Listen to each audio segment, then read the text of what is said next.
പ്രബോധന രംഗത്ത് പുത്തനുണർവുമായി ലൗദി ഖുർആൻ masters club അവതരിപ്പിക്കുന്നു രാത്രി സന്ദേശം.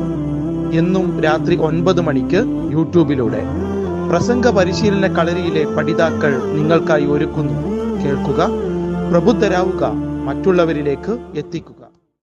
ബിസ്മില്ലാഹിർ റഹ്മാനിർ റഹീം. അൽഹംദുലില്ലാഹി റബ്ബിൽ ആലമീൻ. അസ്സലാത്തു വസ്സലാമു അലാ റസൂലിഹിൽ അമീൻ വഅലാ ആലിഹി വസഹ്ബിഹി അജ്മഈൻ. അമ്മാ ബഅദ്.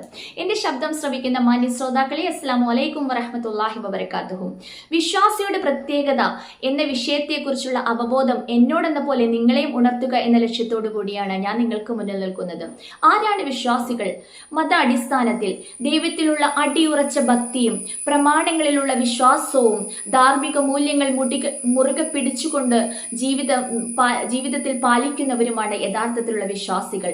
അതെ, അള്ളാഹുൽ വിശ്വസിച്ച് പ്രാർത്ഥനകളിൽ മുഴുകി പരസ്പരം ദയയോടും കാരുണ്യത്തോടു കൂടിയും സഹാനുഭൂതിയോടുകൂടിയും സഹായ മനസ്കതയോടുകൂടിയും ജീവിച്ച് മുന്നേറുന്നവരാണ് യഥാർത്ഥത്തിൽ വിശ്വാസികൾ എന്ന് പറയുന്നത്. പ്രയാസം അനുഭവിക്കുമ്പോൾ ക്ഷമ പാലിക്കുന്നവരും സന്തോഷം അനുഭവിക്കുമ്പോൾ അള്ളാഹുവിന് നന്ദി അർപ്പിക്കുന്നവരുമാണ് യഥാർത്ഥത്തിലുള്ള വിശ്വാസികൾ എന്ന് സ്വഹീഹ് മുസ്ലിമിൽ റിപ്പോർട്ട് ചെയ്യുന്നതായിട്ട് നമുക്ക് കാണാൻ സാധിക്കും.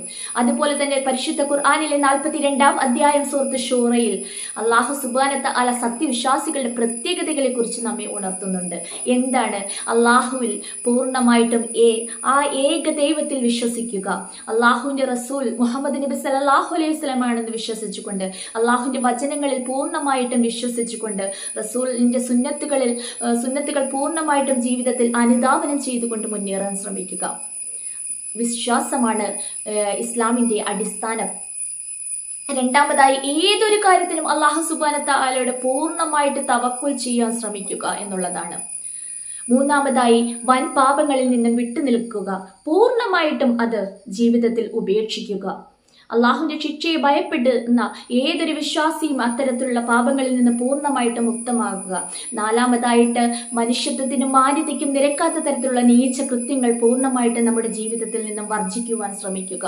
അതുപോലെ തന്നെ ഹലാലായ ഉപജീവനം നമ്മുടെ ജീവിതത്തിൽ നാം നേടിയെടുക്കുകയും അതിൽ നിന്ന് ഹലാലായ മാർഗത്തിലൂടെയുള്ള ജീവിത മാർഗങ്ങൾ സ്വീകരിക്കുകയും ബാക്കിയുള്ള ദാനധർമ്മങ്ങളായി ചെലവഴിക്കുകയും ചെയ്യുവാൻ ശ്രമിക്കുക. അതുപോലെ തന്നെ നമ്മുടെ മനസ്സിന്റെ ഹൃദയ വിശാലത കൂട്ടുവാൻ, നമ്മളോട് ആരെങ്കിലും ഒരു തെറ്റ് ചെയ്താൽ അവർക്ക് പൂർണ്ണമായിട്ടും പുറത്തു കൊടുക്കുവാൻ നാം തയ്യാറാവുക. അതുപോലെ തന്നെ നമുക്ക് അന്യരുടെ നിന്നും ഒരു പ്രതികാര നടപടി സ്വീകരിക്കേണ്ട ഒരു അവസ്ഥ വന്നാൽ സ്വയം രക്ഷാ നടപടി ആ ഒരു മാർഗം ശ്രദ്ധിക്കുക. ഒരിക്കലും അതൊരു പ്രതികാരത്തിന്റെ ഭാഗമായിട്ട് കാണാതിരിക്കുക. അതുപോലെ സമൂഹത്തിലെ എന്തൊരു കാര്യമാണെങ്കിലും കൂടിയാലോചന, അത് വളരെ മസ്റ്റായിട്ടുള്ള ഒരു കാര്യമാണ്. ഒരിക്കലും ഒറ്റയ്ക്കൊരു കാര്യം തീരുമാനിക്കാതിരിക്കുക. നമസ്കാരം അതിൻ്റെ കൃത്യമായിട്ട് മുറ പോലെ അനുഷ്ഠിക്കുവാൻ ശ്രദ്ധിക്കുക. അതുപോലെ അള്ളാഹുവിനെ പൂർണ്ണമായിട്ടും അനുസരിക്കുക. അതായത് അള്ളാഹുവിന് കൃത്യമായിട്ട് ഉത്തരം നൽകുക. അവൻ്റെ വചനങ്ങളെ പൂർണ്ണമായിട്ട് വിശ്വസിച്ച് അവൻ പറഞ്ഞ മാർഗത്തിൽ വിധിവിലക്കുകൾ പാലിച്ച് നിയമനിർദ്ദേശങ്ങൾ പാലിച്ച് ജീവിതത്തിൽ മുന്നേറുവാൻ ശ്രമിക്കുക. ഇഹലോകത്തിലെ എന്തൊരു തരത്തിലുള്ള സുഖലോലുപമായ ഇതിൽ വാഗ്ദാനങ്ങളിൽ നമ്മുടെ മുന്നിലേക്ക് എത്തുമ്പോഴും നമ്മുടെ ദേഹേച്ഛകളെയും വ്യാമോഹങ്ങളെയും നിയന്ത്രിച്ചുകൊണ്ട് സത്യവിശ്വാസിയുടെ ഗുണങ്ങൾ പാലിച്ചുകൊണ്ട് ജീവിതത്തിൽ മുന്നേറുവാൻ എനിക്കും നിങ്ങൾക്കും സാധിക്കട്ടെ എന്ന് ആത്മാർത്ഥമായി പ്രാർത്ഥിച്ചുകൊണ്ട്, നിങ്ങൾ ഓരോരുത്തരും ഇത് ശ്രദ്ധയോടുകൂടി ജീവിതത്തിൽ ഉപയോഗപ്പെടുത്തണമെന്ന് ഓർമ്മപ്പെടുത്തിക്കൊണ്ട് ഞാൻ അവസാനിപ്പിക്കുന്നു. അസ്സലാമു അലൈക്കും വറഹ്മത്തുള്ളാഹി.